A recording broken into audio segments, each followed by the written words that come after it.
Olá, seja muito bem-vindo, seja muito bem-vinda a mais um episódio do Em Movimento. E hoje eu trouxe um convidado para falar sobre um tema muito especial, um tema muito importante, que é o nosso eixo, a coluna. E para isso eu convidei o Dr. Cláudio Falcão, que é neurocirurgião especialista em coluna.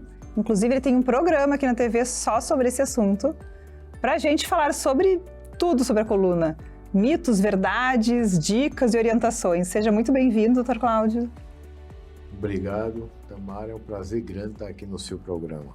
Muito obrigada. Então, para começar, dor na coluna, né? Dor nas costas é uma queixa extremamente comum nos consultórios médicos. Obviamente no seu, no meu, que já temos um direcionamento, né, para essas doenças, mais ainda.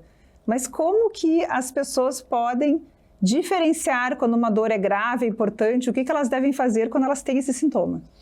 Bem, como você bem falou, a dor na coluna, a dor nas costas, ela acomete cerca de 80% da população no mundo todo. Então você percebe o quão frequente e às vezes isso é tão grave. Quando é que a gente deve ter um pouco mais de cuidado ou acender aquela luz de alerta?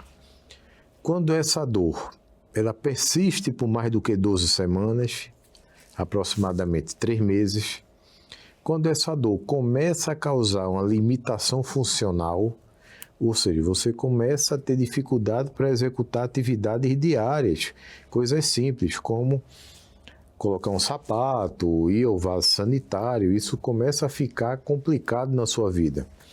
Então, quando essa dor ela fica crônica, quando essa dor começa a causar limitações do dia a dia, então já passou inclusive do tempo e da hora de você procurar um especialista para que faça uma investigação adequada, se chegue ao diagnóstico e que se trate o quanto antes. Porque as alterações da coluna, se a gente negligencia, elas tendem a evoluir. E quanto mais ela evolui, mais vai causar limitação, mais vai causar dor. E aí a gente começa a ver uma série de alterações que vêm em consequência disso. Mexe com o humor, mexe com ansiedade, quadros depressivos, mexe no relacionamento familiar, mexe no ambiente de trabalho. Então você vê que é um gatilho que começa a mexer com a vida como um todo. Exatamente. Então uma dor que está ali incomodando o tempo inteiro não nos permite fazer as nossas atividades e ser feliz, né? E viver com autonomia. Isso mesmo, porque eu costumo dizer sempre aos pacientes, o ser humano nasceu para viver sem dor. E eu falo uma coisa engraçada a eles, eles ficam questionando. A dor é algo bom. Ou seja, é um sinal do nosso corpo de que algo não está funcionando adequadamente. Isso. Então, cabe a gente interpretar, ir atrás, investigar e tratar. Agora, se você negligencia, o que ocorre, infelizmente, na maioria dos casos, aí sim você vai sofrer, vai ter limitações, vai mexer com qualidade de vida, né? Então, a dor é aquele sinal de alerta para que a gente procure socorro. Não para se assustar e deixar de procurar com medo de que seja algo, porque vai acabar piorando e talvez se tornando algo que não seria tão grave. Perfeitamente. A gente aqui no Brasil tem um hábito muito ruim de automedicação. É verdade. Então, você começa a ter aquele desconforto, aquela dor leve, você vai tomar um analgésico, vai tomar um anti-inflamatório, vai tomar um relaxante muscular, e vai usando até que isso foge do controle. E aí você já perdeu muito tempo de tratamento, né? Além das consequências gástricas para o fígado, para o rim, para o uso de medicação desse tipo que não foi feito para ser usado continuadamente. E nem sem indicação médica. Né? E muito menos sem indicação médica, perfeito. E como é que tu enxerga assim, que a população está tendo tanta dor nas costas? Associa alguma alteração de hábitos, alguma situação especial ou são várias? Ah, não tenha dúvida, não tenha dúvida. Bem, a dor nas costas, primeiro existe uma predisposição genética da pessoa. A pessoa tem uma tendência maior, algumas pessoas, a ter um processo degenerativo. Então, geralmente esse processo degenerativo, que é o que eu digo brincando aos pacientes, é o início do cabelo branco. Então, começa pelo disco da coluna, que é uma estrutura que serve como amortecedor natural entre uma vértebra e outra. Então, o disco começa a desidratar, a perder altura, a criar uma reação inflamatória ao redor dele, a sobrecarregar regiões que não foram feitas para serem sobrecarregadas. Consequentemente, você vai ter forçar a estrutura de arcabouço muscular e de ligamento da coluna. Então, uma coisa vai puxando a outra. Então, além da tendência genética, existe alguns hábitos de vida que são a cereja do bolo, que eu costumo dizer, que é o gatilho. Exatamente. Então, o sobrepeso, a obesidade, a falta de atividade física, ou atividade física feita de forma errônea e sem orientação, postura, o tabagismo.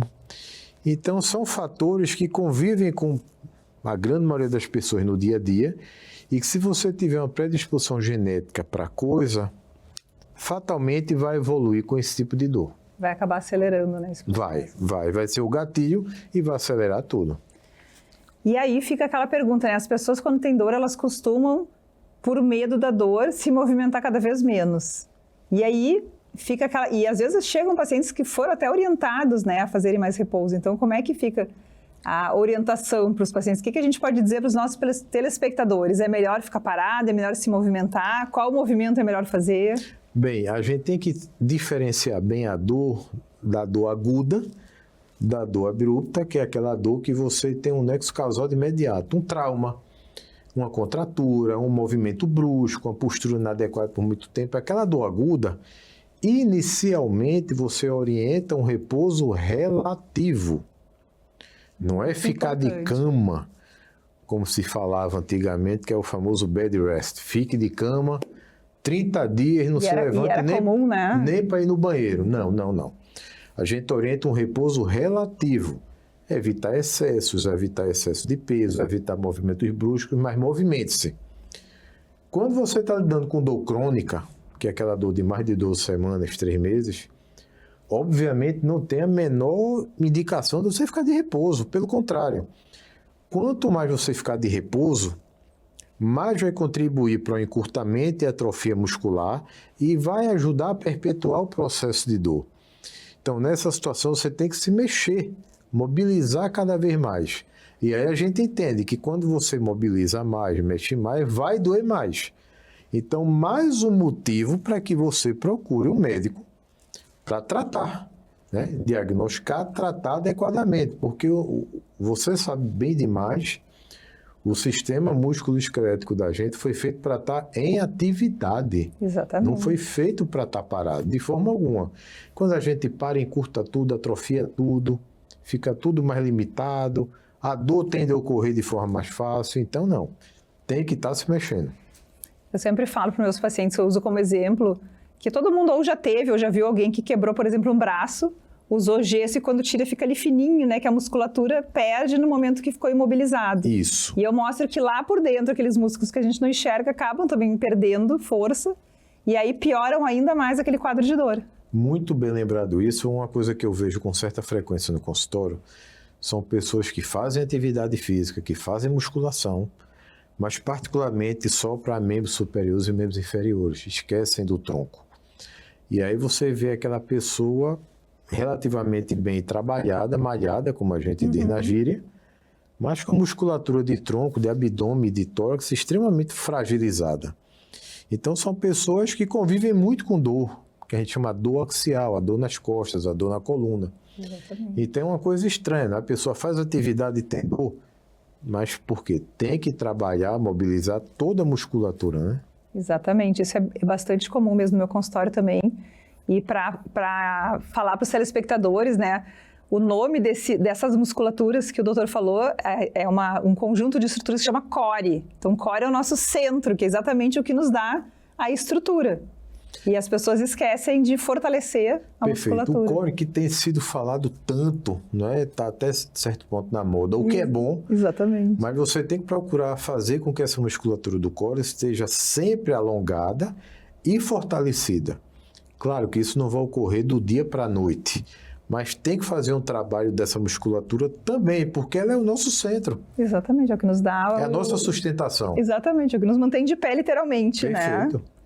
E agora falando assim sobre uma coisa que as pessoas têm muito medo e às vezes falam, olha, eu tenho uma hérnia de disco, né? E aí fica aquela coisa, tem gente que às vezes foi operado e não precisava, tem gente que tem que operar e tem medo, então aonde que está, né, os pontos de indicação, que situações que a gente deve fazer uma cirurgia nesses casos? Bem, a hérnia de disco a gente tem que desmistificar. A hérnia de disco, na realidade, ela não é o início do processo degenerativo da doença da coluna.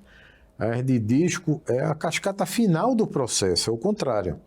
É o que eu digo, ela é a ponta do iceberg. Quando aquela ponta do iceberg sai do mar, já houve um problema grande antes dela aparecer. Então, como eu falei um pouco antes, o disco desidrata, degenera, perde altura. Há uma fragilidade da estrutura periférica do disco, que é um pouco mais rígida. Começa a haver fissuras, e por essas fissuras, o conteúdo do disco, o conteúdo interno, que é mais gelatinoso, ele sai. Ele vai procurar vencer o lugar que tem menos resistência. Quando ele sai por essa fissura, por esse rachão no disco, ele vai se deparar com o canal onde passa a medula e saem os nervos. Então, esse contato causa uma reação inflamatória local, que é aquela famosa dor ciática. Uma coisa boa. 90% dos casos de hérnia de disco, independentemente de você ter uma dor intensa ou uma dor leve, o tratamento é conservador. Ou seja, não precisa operar. Não precisa operar. Então você orienta um repouso relativo, faz uso de medicações específicas para a dor, que é a famosa dor neuropática, a dor do sofrimento nervoso. Orienta uma reabilitação inicialmente para analgesia, para o controle da dor, e depois para um gradativo alongamento e fortalecimento. Então, assim, você que tem hérnia de disco, fica tranquilo, porque de 10 pacientes, só um vai precisar de cirurgia. E esse um que precisa de cirurgia, você não vai indicar uma cirurgia de imediato quando ele chega. Então, você vai iniciar o tratamento conservador. Mas qual é o paciente que se encaixa para a cirurgia, ou que se encaminha para a cirurgia? É aquele paciente que tem uma falha no tratamento, ou seja, você faz o tratamento adequado por 8, 10 até 12 semanas e ele melhora pouco da dor e da limitação. Ou aquele paciente que no quadro de dor ele também tem uma limitação na mobilização, na força, na firmeza do membro. Ou em casos extremos, quando além disso, da dor que não melhora, da força que não melhora, ele desenvolve uma coisa que a gente chama de distúrbio de esfíncter. Muito grave. Ou seja, ele perde o controle da urina e das fezes. Isso é um caso extremo, não é o habitual, é o caso extremo. Quando isso ocorre, inclusive está caracterizada a única emergência médica em cirurgia de coluna, que é para esses casos. E aí você opera e, via de regra, o paciente tem um pronto restabelecimento. Quando precisa de cirurgia de coluna, há cerca de alguns anos a gente tem o advento da cirurgia endoscópica da coluna. Um procedimento cirúrgico que você faz uma incisão de 7 a 8 milímetros, entra com a câmara de vídeo e por intermédio da câmara de vídeo a gente retira essa hérnia. Então é um procedimento que tem uma duração em torno de 1 hora no máximo. Se o paciente opera pela manhã, no final da tarde ele tem alta plena, andando, recuperado. A gente espera alguns dias, dependendo de caso a caso, para começar uma reabilitação justamente dessa musculatura que dá sustentação, né, que a gente falou, o core. Então, você que tem hérnia de disco de longa data, não tem motivo para estar sofrendo, nem receio por conta de algum procedimento. A medicina evolui em todos os aspectos, a cirurgia também. Então, a cirurgia de hérnia de disco, que até 20, 25 anos atrás se operaria com incisão de 8, 10 centímetros. Imagina a diferença. Você está operando há poucos anos com incisão de 7 a 8 milímetros, tendo alta no mesmo dia, volta às atividades de trabalho e relacionamento no ambiente familiar rapidamente. É outra história, é outra dinâmica. Ou seja, não é para ter medo, né? É para buscar um médico que saiba indicar a cirurgia certa, o momento certo, mas lembrando também que é importante todo o resto, porque mesmo que seja essa pessoa, essa uma de 10 que tenha que operar, não significa que não vai deixar de fazer os outros cuidados, que é o fortalecimento, ou seja, o que causou o problema antes, que levou à hérnia de disco. É importante lembrar que, digamos, vamos falar da coluna lombar. Você tem 5 níveis de coluna lombar. Então, se você desenvolve uma hérnia em algum nível, entre a quinta vértebra lombar e o sacro, entre a quarta e a quinta vértebra, você opera aquele nível. Se você não se cuida, tem os outros níveis todos que podem evoluir para isso. Então, daí a importância de aquele problema, aquele nível operado, resolveu-se. E os outros? E é muito comum isso acontecer, né? Porque as pessoas operam, depois seguem o mesmo estilo de vida. Ocorre, não é infrequente, a gente vê no consultório de operar um nível e anos após opera um outro, porque a pessoa não se cuida. Exatamente. E sempre que tu mexe numa estrutura e deixa aquilo, né, mais parado, tem a tendência, então, de sobrecarregar o que está em cima, o que está embaixo, e aí vai, e daí a pessoa diz, poxa, fiz cirurgia e não adiantou nada. Você foi cirúrgico em cima disso. Então, a gente opera um nível, aquele nível operado, ele fica menos funcional do que o normal. Então, os níveis acima e abaixo vão ficar sobrecarregados. Então, você tem que ter um cuidado redobrado em cima disso. Senão, fatalmente, vai ter uma maior tendência a desenvolver doença nesse nível também. Exatamente. E, bom, já falasse, né, uma pergunta que eu ia fazer sobre esses sinais de alerta, né, da dor, já foi comentado aqui, então pode ter compressão tanto do nervo quanto da medula, que seria mais grave ainda, né, uma urgência, para ver que as urgências de cirurgia são muito raras, mas tem que ser muito bem avaliadas, né. E agora eu queria falar, assim, porque nós, ainda bem, estamos vivendo cada vez mais, né. Então, a gente já conseguiu na medicina promover uma longevidade maior, mas essa longevidade ela tem que ser com saúde, né? Porque sem autonomia também não adianta viver muito e não viver bem. Então, que hábitos que fazem diferença? O que mudou na forma? Porque essa nossa coluna tem que nos acompanhar por muitas décadas mais do que eram, né? Como a gente cuida dela para ela conseguir nos dando essa autonomia? Muito bem lembrado. O que acontece? A nossa coluna é o nosso eixo. E, graças a Deus, o avanço da ciência, a longevidade, né, tem aumentado muito no mundo de uma forma geral e no Brasil também. Apesar de todas as dificuldades que um país em desenvolvimento apresenta. Então, assim, não adianta, como eu digo aos pacientes no consultório, a gente ficar mais experiente sem qualidade de vida. O que adianta você viver mais com dor, com limitação, com ansiedade, com quadro depressivo? Vale a pena? Dependendo de outras pessoas. A depender de outras pessoas, então, vale a pena? É uma coisa filosófica, é outra discussão. Isso. Então, o que a gente orienta? A gente não tem uma fórmula mágica para saber quem tem uma tendência maior ou menor a desenvolver o problema da coluna até que ele se mostre. Então, a gente dá algumas dicas e orientações de como a gente tem como minimizar esse impacto. Evitar o sobrepeso. Evitar obesidade, mexer-se, fazer atividade física, musculação, hidro, natação, pilates, RPG, particularmente naqueles casos de profissionais que trabalham muito tempo na posição viciosa, o pessoal do telemarketing, o pessoal do escritório e outras profissões também. Nós mesmos, né, que ficamos sentados. Nós mesmos passamos o dia sentado. Então, isso ajuda, né?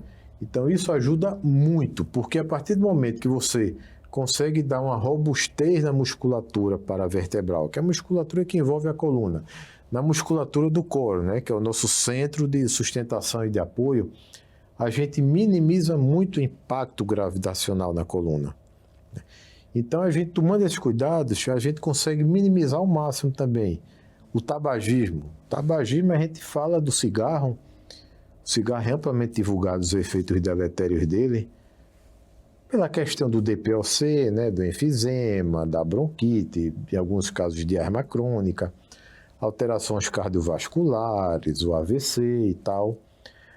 Mas uma das estruturas que ele mais ataca e danifica é o disco intervertebral, é o disco da coluna.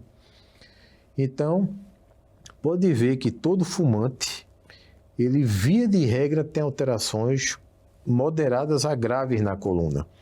Porque a partir do momento que ele desestabiliza a estrutura de amortecimento Então vai sobrecarregar regiões que não foram feitas para serem sobrecarregadas. E aí vem uma cascata toda degenerativa que vai mexer com a qualidade de vida daquele cidadão. Então a gente, tomando cuidado com esses hábitos de vida, a gente vai melhorar muito. Outra coisa, 50% dos pacientes que têm dor crônica, ou seja, aquela dor por mais de 12 semanas, via de regra desenvolvem episódios de ansiedade e quadros depressivos. Você sabe bem melhor do que eu isso. Então você vê como uma inicialmente simples dor não tratada pode evoluir para uma catástrofe na sua vida. É verdade. Né? Não é querendo espalhar terrorismo ou fazer medo. Mas se você negligencia, a depender de sua predisposição genética, pode evoluir para isso. Então, e outra, a gente tem tantas formas simples de tratar, né? Mas se a gente consegue evitar, aí eu sempre falo ao paciente, é muito mais barato e muito mais rápido a gente prevenir do que o tratamento em si. Exatamente. Prevenir é melhor que remediar muito sempre. Muito melhor né? do que remediar sempre, em termos de custo financeiro, em termos de retorno das atividades laborais, para tudo. É muito importante isso que tu comentou, assim, sobre essa questão dos hábitos. Eu falo muito aqui no meu programa, no meu consultório, sobre os pilares da medicina do estilo de vida e como eles são importantes para tudo, né? E também agora falando na coluna, o cigarro, eu sempre falo, né, para doenças inflamatórias sistêmicas, ele também é um gatilho de Sim. iniciar a doença ou perpetuar ou dificultar até a resposta ao tratamento. Então eu falo assim, tem a lista básica que todo mundo sabe, né, de pulmão, de câncer, de tudo mais. Sim. Aí entra mais uma, agora tem mais uma na lista aí que é o disco, também os ligamentos, que, né, tudo as estruturas também são afetadas porque o cigarro diminui a oxigenação e acaba prejudicando ali, né, tudo que precisa nutrir as nossas estruturas. O disco intervertebral da coluna, ele tem uma nutrição muito limítrofe, muito suave, muito sutil. Então, se você bloqueia essa nutrição, o processo evolui rapidinho. Uhum. E outra coisa extremamente importante, Tamara, a questão do sono. Um sono adequado não quer dizer você dormir muito ou dormir pouco. O sono adequado é você ter qualidade na arquitetura do sono, Perfeito. Do desenvolvimento das etapas do sono. É extremamente importante, porque isso vai mexer e vai diminuir o limiar de dor, de ansiedade, de quadro depressivo, de humor. Você sabe o que eu estou falando. Perfeito, né? Exatamente. Então, assim, a qualidade do sono é extremamente importante para isso também. Então, você vai somando, pincelando cada fator desse que a gente falou, a gente minimiza muito o impacto da dor na coluna e da doença da coluna. Muito bem, então fica aqui como uma dica, né, de que a gente não desenvolve isso da noite para o dia e também não vai resolver da noite para o dia. É todo um processo, tem que ter um bom médico que te acompanhe, que enxergue todos esses pilares e que te guie para resolver eles, né, de forma que te dê uma longevidade com saúde. Perfeito. A gente fazendo isso, a gente consegue minimizar ao máximo e ter qualidade de vida, né? Você poder ir a um cinema, ir a um jogo de futebol, ir a um salão, ir a passear no shopping, conviver com a família, trabalhar adequadamente, fazer o que gosta. Assim, isso não tem preço. Você ter a decência de fazer isso com qualidade, não tem preço. Sabe que eu sempre falo, né, que uma das coisas importantes da gente ter músculo não é para ficar sarado e forte, mas é para poder fazer as atividades, e eu uso como exemplo, porque eu sou uma pessoa que gosta de viajar, é tu poder colocar a mala, né, em cima sem pedir ajuda. E eu voltei de São Paulo ontem, e entrou uma senhora, dos seus 70 e poucos anos, com muita limitação para caminhar. E veio a comissária carregando a bolsa dela, que não era muito grande e pesada, para ajudá-la. Então, como é importante a gente poder ter autonomia e viajar sozinha, por exemplo, sem depender de outra pessoa. Isso é um né? exemplo bem prático. Eu tenho um exemplo que eu sempre falo de um paciente meu, Paulo. Paulo, até os 50 e poucos anos, novo, mas tinha uma limitação funcional, muscular. Ele não aguentava ficar 10 minutos em pé, não aguentava caminhar no shopping, desenvolveu uma hérnia absurda. A gente precisou operar e ele levou esse SUS para mudar hábitos de vida. Hoje, Paulo tem 76 anos, é atleta, jogador de futevôlei. Oh, que legal. Então você veja a mudança com o envelhecimento, que teoricamente a gente esperaria o contrário. Piorar, né? Que ele ficasse pior, que ele ficasse mais... Não. Quando ele resolveu mudar os hábitos dele, ele é um cara de 76 anos, que joga futebol diariamente e dá um banho de saúde e longevidade para muita gente mais nova. Que bonito, que história bonita, e nos ajuda, inclusive, a fechar com chave de ouro esse episódio com uma mensagem que eu sempre gosto de falar. O melhor momento para a gente iniciar uma atividade física era ontem, e o segundo melhor momento é hoje. Assina embaixo. Muito obrigada pela tua participação, por esses ensinamentos. Eu acho muito importante, especialmente um cirurgião, ter essa visão, porque muita gente tem até um preconceito de que o cirurgião só quer operar, né? Então é bonito ver que somos médicos, né? Pensamos no ser humano e queremos o melhor para ele. Nós cirurgiões adoramos operar, é fato. Mas a gente tem que tratar o paciente como um todo. Exatamente. O seu fulano, ele não é a coluna. Ele é o seu fulano da cabeça aos pés. A coluna faz parte do todo. Então a gente tem que tratar ele. E, particularmente em se tratando de coluna, a cirurgia é a exceção, não é a primeira opção. A não ser em casos raros, como a gente falou aqui, mas não é o dia a dia. Então, assim, você que tem problema, que tem dor, se trate, se cuide. A gente tem uma medicina do nosso lado, a gente tem técnicas extremamente, minimamente vazias do nosso lado para serem usadas quando preciso, né? Quando for preciso. Exatamente. Então, assim, o mais importante é viver com qualidade e a gente encarar que somos um só, a máquina é uma só, então tem que encarar o paciente. A gente não trata exame, a gente não opera exame, a gente trata a gente e opera a gente. Perfeito. Mais uma vez, muito obrigada por esses ensinamentos, por essa conversa.